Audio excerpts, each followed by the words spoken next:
All right, now it's time to check in with Keith Bilbrey and find out what you have been sending in to our My 2 Cents at TBN.TV mailbox. Keith, stick your hand down in that box and tell us what you pull out for us. Ted from Rhode Island, British actor Ricky Gervais called out the growing level of exaggeration across the political divide, a trend he says is worsened by social media. Now, if you're mildly left-wing on Twitter, you're suddenly Trotsky, right? He said if you're mildly conservative, you're Hitler. And if you're centrist and you look at both arguments, you're a coward. What do you think of this performer's take on our political landscape? Well, I think Ricky Gervais is probably one of the smartest, funniest guys we got into business today because he does not care if he's politically correct. He takes on everybody. I really miss the days when comedians were funny because they didn't just pick on one side of a political equation. They just picked on people and had a good time, and we laughed with them, and they weren't laughing at us. God bless him. May he continue, and I hope there's some more who will have the courage that he has displayed.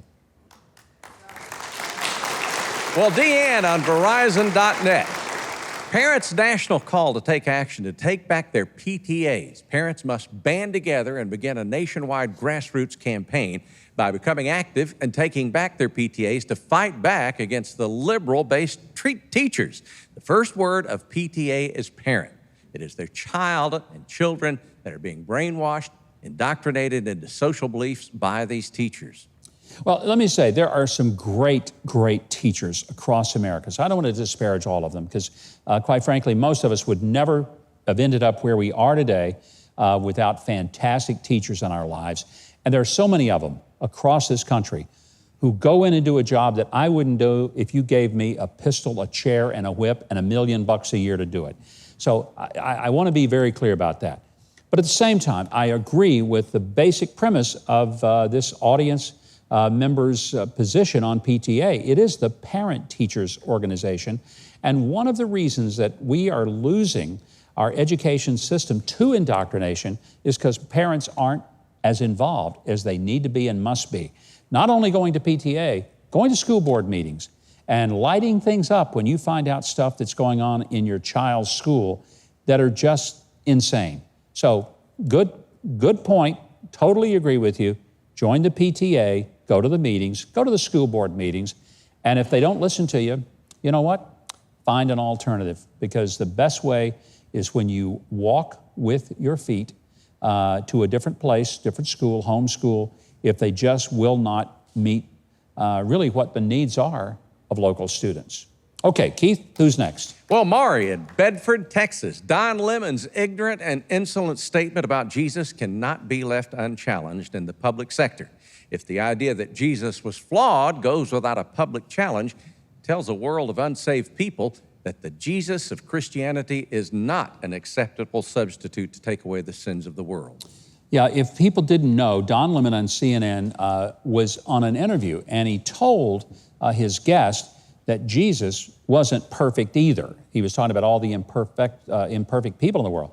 And I thought, Don Lemon not only is a terrible theologian, but he doesn't understand that what he said was not only factually untrue, it was worse than that. It was blasphemy.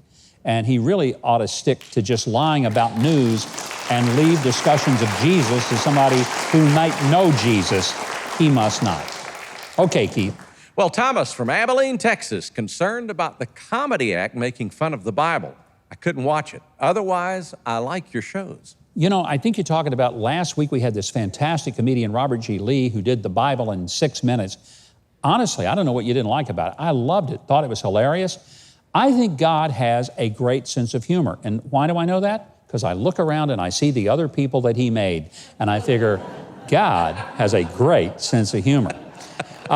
And one of the reasons I know that he does is because we are created in his image, and we have a sense of humor.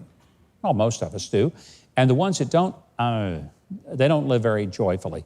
So the comedian, if you really understand it, he is a believer, a very strong one, in fact. And I thought it was one of the funniest things I ever heard. And frankly, he did more to explain the Bible in 6 minutes than most pastors do in 6 months. So I liked it. I'll just tell you, I liked it. Okay.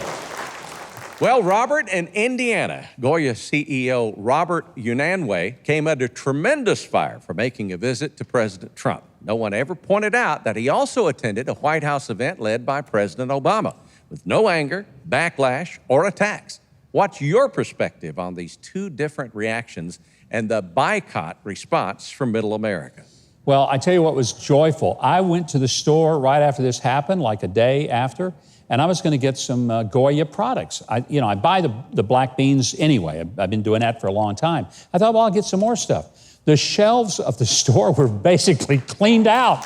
People had bought them out. I thought it was great. Look, I buy some products of companies and corporations where I don't agree with their politics, but I'm buying their products, not their politics. I just thought it was crazy that people got all their, pants in a wad because this guy went and thanked the president for doing things that helped his business and helped everybody's business. He employs 40,000 people. He gives away 1 million cans of food to homeless shelters every year and committed to giving another 1 million pounds of food. I think we ought to thank him rather than just worry about who he thanks. But it is interesting that he did go visit the Obama White House, was happy to be there. Nobody thought it was inappropriate at all for him to come. This is the truest example I know of TDS, Trump Derangement Syndrome. There is no medication for it. It only can be fixed when you engage your brain. That's how. Thanks so much for watching, and I hope you enjoyed that video. If you did, be sure to leave a like, then subscribe, and hit the notification bell below. Now, if you didn't like it, you ought to find a Ben Shapiro video to detox you with more facts.